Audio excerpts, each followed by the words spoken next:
Under the Trump administration, we imposed extreme vetting and put on a powerful travel ban to keep radical Islamic terrorists and jihadists out of our country, and with great success. You know that. You didn't see anything about that for 4 years, did you? Radical Islamic terrorists and jihadists.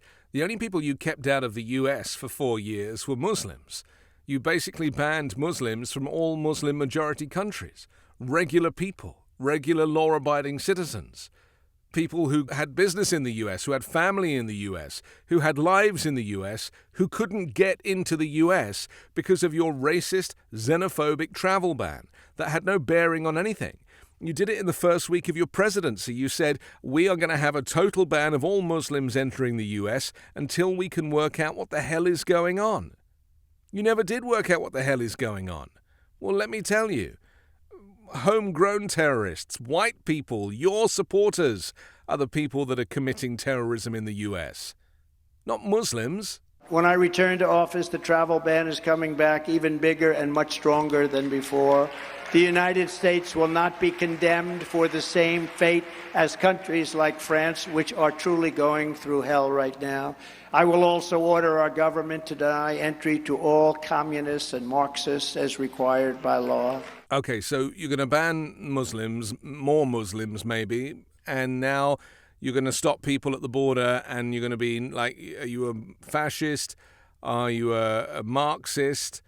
Are you a socialist? Are you a communist? Nope. Come on in then. I mean, seriously.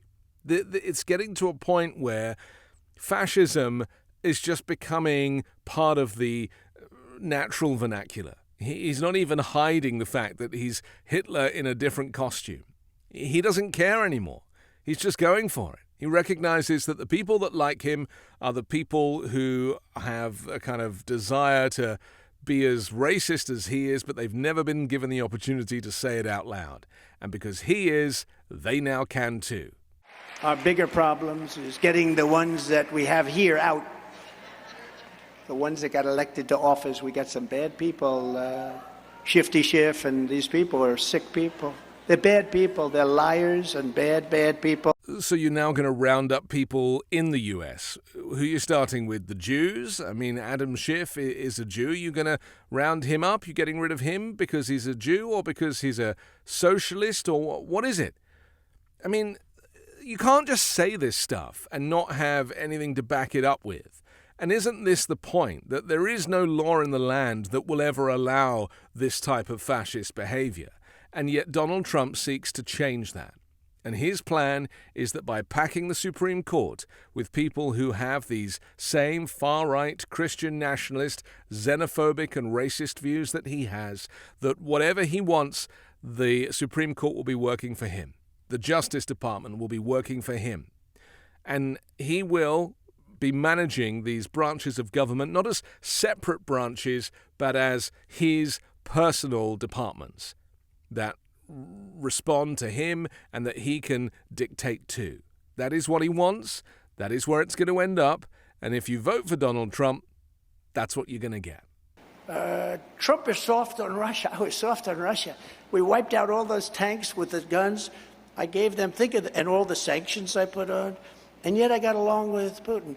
But the apple of his eye was Ukraine. I said, Vladimir, don't do it. It'll be so bad for you if you do it. We will hit you harder than anybody has ever hit you. You got lucky with Germany, they froze. You got lucky with Napoleon, they froze. We're not going to freeze. You know, missiles aren't freezing as they're pouring. And he didn't believe me, but he believed me 5%. That's all we needed, right? What is he even talking about? I said, Vladimir, don't hit Ukraine, and he didn't believe me, but he believed me 5%, but I'm not going to freeze the missile. Where is this stuff coming from? And just the sheer gall of the man to kind of rewrite history. Does he not think that Vladimir Putin is watching these speeches thinking, he never said that to me? The guy is a performer. It's a theatrical production. He's playing the role of an ex-president, an aggrieved ex-president. Oh, why are they trying to prosecute me? I don't get it. Because you committed crimes, man. Crimes against your own country.